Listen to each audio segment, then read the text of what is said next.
Premier point, je dirais que le Barça doit à tout prix monopoliser le jeu, monopoliser le ballon dans ce match, parce que on l'a vu face au Real Madrid, l'Atlético bloc bas, ça va jouer comme ça va défendre, peut-être que ça va jouer sur des contre-attaques, ça va essayer de poser leur jeu, mais sur la plupart du temps, l'Atlético Madrid va défendre. Donc le Barça doit imposer son rythme. Cependant, ils ne doivent pas faire ce que le Real a fait, c'est-à-dire buter sur le bloc adverse, buter sur la défense, sur le bus de l'Atlético. Non, il va falloir les déstabiliser. On sait à quel point c'est difficile, parce que Simeone, c'est le roi de la tactique défensive, hein. Moi, je l'appelle ça comme ça. J'ai jamais vu une équipe aussi bien défendre que l'Atlético Madrid. Donc, il va falloir essayer de bouger ce bloc, essayer de les déstabiliser, de contre-presser leur pressing haut, des fois qui vont être très proches des joueurs dans leur camp. Il va falloir éviter tout ça et surtout essayer d'aller leur faire mal.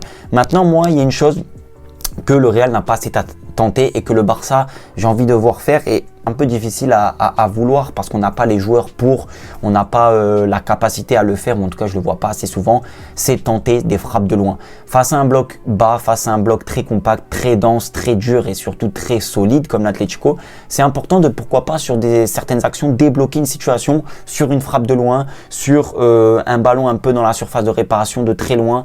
Peut-être pas jouer long, mais essayer de mettre un petit peu des choses moins pensées, moins scolaires, un petit peu plus à l'instinct, et c'est pour ça que la frappe de loin va être un atout supplémentaire. Et si demain le Barça marque sur un but de loin, les gars, franchement, je sais pas quoi dire. Je viendrai ici en faisant le débrief et je serai mort de rire. C'est pas possible sinon. Donc ça, c'est le premier point à exploiter du côté de l'Atlético Madrid. Deuxième point, alors, j'ai dit de garder le ballon, monopoliser le jeu, mais ne pas le faire bêtement et se faire contrer bêtement en contre-attaque. L'Atlético Madrid est une équipe très redoutable en contre-attaque, avec des Griezmann qui sont très importants dans le cœur du jeu, qui décrochent beaucoup. Un Julián Álvarez qui fait mal sur chaque prise de balle, sur chaque action, il est dangereux.